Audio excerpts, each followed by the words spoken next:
Salut amis YouTube. Que tu sois fan ou non de séries télévisées, tu ne peux pas ne pas connaître la série culte des années 90-2000, Friends. Encore aujourd'hui, elle tourne en boucle sur le câble et sur certaines plateformes. Et 17 ans après le dernier épisode, grand retour face caméra pour Monica, l'ultramaniaque, Rachel, la fashion victime ultra perso, Phoebe, la décalée un brin hippie, Ross, le malchanceux en amour, Joey, l'acteur raté et fauché, et Chandler, le gentil sarcastique dont on ignore encore la véritable profession. S'il m'arrive de regarder encore des épisodes et de constater à quel point la sitcom m'est familière, j'ignorais certaines anecdotes et je ne réalisais pas à quel point elle avait changé la vie des acteurs, mais aussi impacté la société. Les anecdotes étant très nombreuses, je t'ai sélectionné celles qui m'ont le plus marqué. Reste avec moi, je t'en parle juste après ça.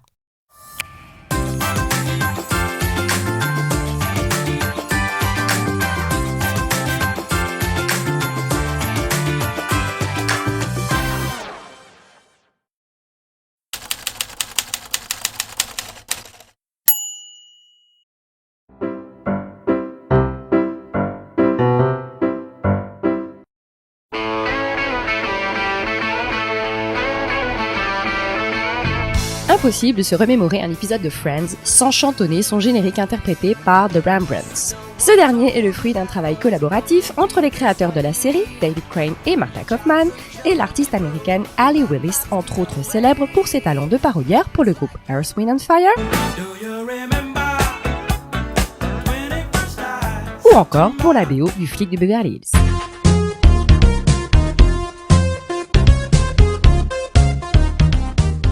Exclusivement créée pour la série, à peine la chanson fut-elle enregistrée, on parle de quelques heures, que le clip fut tourné en pleine nuit dans les studios de la Warner Bros. Si c'est pas de l'efficacité, ça? Si le tournage du générique fut pour le moins efficient, le rythme de travail hebdomadaire demandait aux acteurs de bonnes ressources cognitives et une adaptabilité sans faille.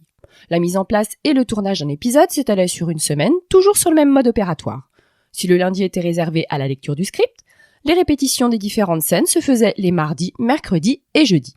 Enfin, le vendredi, le tournage définitif se tenait en présence d'un public de 300 personnes.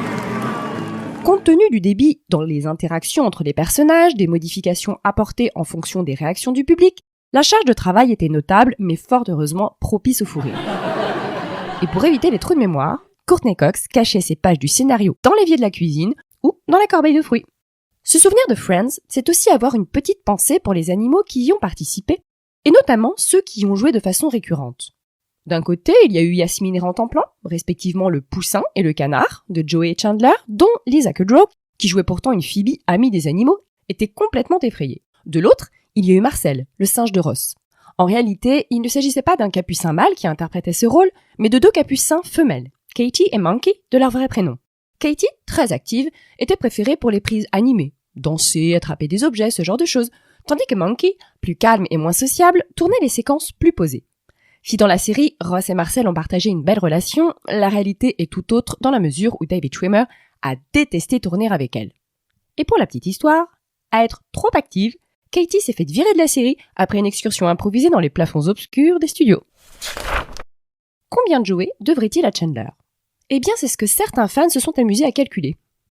Si l'on tient compte de sa quote-part du loyer, des cours divers et variés, de la nourriture, gros budget là, des voyages et de nombreuses autres dépenses, Joey serait redevable d'une somme plutôt conséquente et estimée à 115 000 voire 120 000 $ selon les sources, soit pas loin de 100 000 €.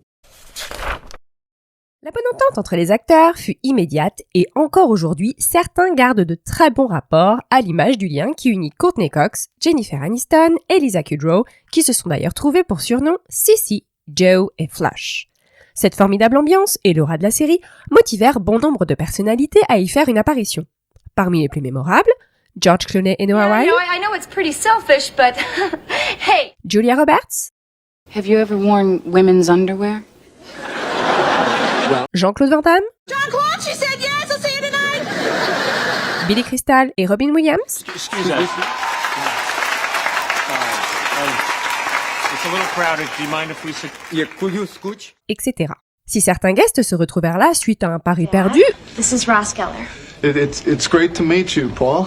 I usually prefer Liz's boyfriends who address me as Mr. Stevens. ou encore par plaisir de jouer avec leurs partenaires dans la vie privée, Rachel and Green.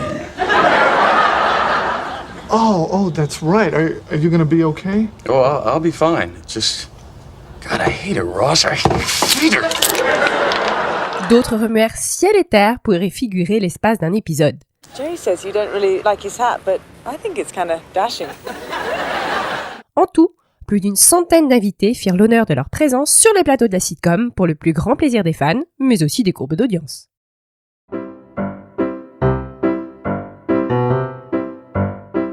Friends, c'est un peu une révolution dans le milieu des sitcoms sur bien des aspects, humains, télévisuels, sociétal ou encore financiers. Il est peu probable qu'aujourd'hui une autre série rencontre un tel succès. Si l'on remonte dans les années 90, il n'y avait que 4 chaînes majeures aux États-Unis et peu, voire pas de streaming en ligne ou de chaînes câblées. La concurrence était donc moins rude. Au premier semestre 2019, pas moins de 320 séries étaient diffusées sur les différentes plateformes et chaînes TV. Et malgré tout cela, Friends demeure une référence au point d'être élue meilleure série de tous les temps d'après le magazine Hollywood Reporter. Le 6 mai 2004, jour de la diffusion du dernier épisode aux États-Unis, alors que l'audience habituelle avoisinait les 25 millions par épisode, 52,5 millions de spectateurs se sont massés devant leurs écrans. NBC avait eu le nez fin et avait alors vendu des spots publicitaires à 2 millions les 30 secondes contre 500 000 $ en temps normal. Ah oui quand même!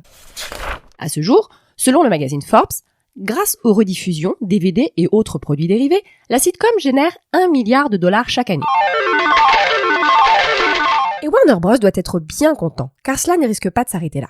Si Netflix déboursa 30 millions par an de 2015 à 2018 pour obtenir les droits de diffusion, puis encore 100 millions pour l'année 2019, soit tout de même 220 millions sur 5 ans, c'est bien malgré elle qu'elle dut s'en séparer début 2020 au profit de HBO Max, la plateforme de streaming de Warner Bros.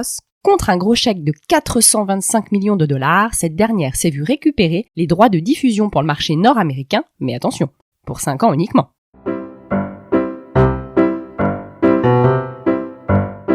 Sur 236 épisodes, certaines répliques auront définitivement marqué les esprits, à commencer par la mythique technique de drague de Joey. How you doing? De la même façon, à nous avoir tout de même répété 1031 fois sur l'entièreté des 10 saisons, Oh my God! Janice a définitivement marqué son époque. Mais la palme revient indéniablement au couple Ross-Rachel avec le très mémorable We were on a break! Mais alors, ça veut dire quoi au juste? Célibataire? En couple? Le débat est toujours ouvert quant à savoir si une pause permet oui ou non d'aller voir ailleurs. Si le succès de la sitcom a fait le bonheur des coiffeurs qui se voyaient demander sans cesse la coupe de Rachel, que Jennifer Aniston détestait par ailleurs, elle a surtout fait décoller les demandes de colocation partout dans le monde.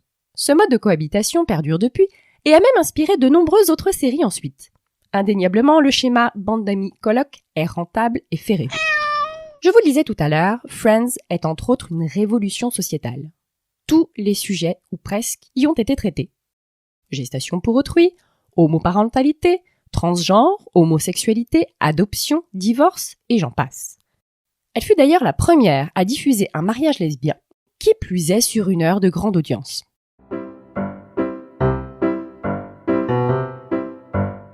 Ce n'est un secret pour personne, en 10 ans, les salaires des 6 interprètes n'ont fait qu'augmenter.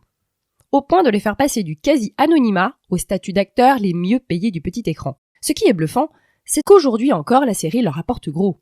Compte tenu du fait que sur le milliard que Warner Bros encaisse tous les ans grâce aux rediffusions &Co, ils se voient allouer une participation de 2%, cela leur fait une coquette rente de 20 millions de $ chacun. De quoi se sentir plutôt serein.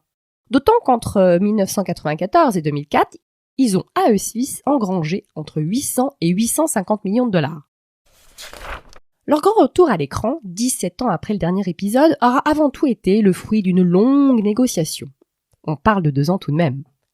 Sur un cachet de base de 2,5 à 3 millions de $ par tête, les coms sur les plateformes et ventes annexes ont fait monter la cagnotte à environ 5 millions de $ chacun. Une opération sans conteste juteuse donc. Et je te rassure, si jamais demain la série arrêtait d'être la poule aux œufs d'or, Lego commercialise un kit spécial Friends. Donc, si tous les fans se ruent dessus, ils auront encore de quoi tenir un bon moment. Cette vidéo touche à sa fin. Si elle t'a plu, n'hésite pas à la liker, à la partager, à t'abonner, à en parler, à la faire circuler. Et on se retrouve bientôt pour une nouvelle vidéo. Ciao!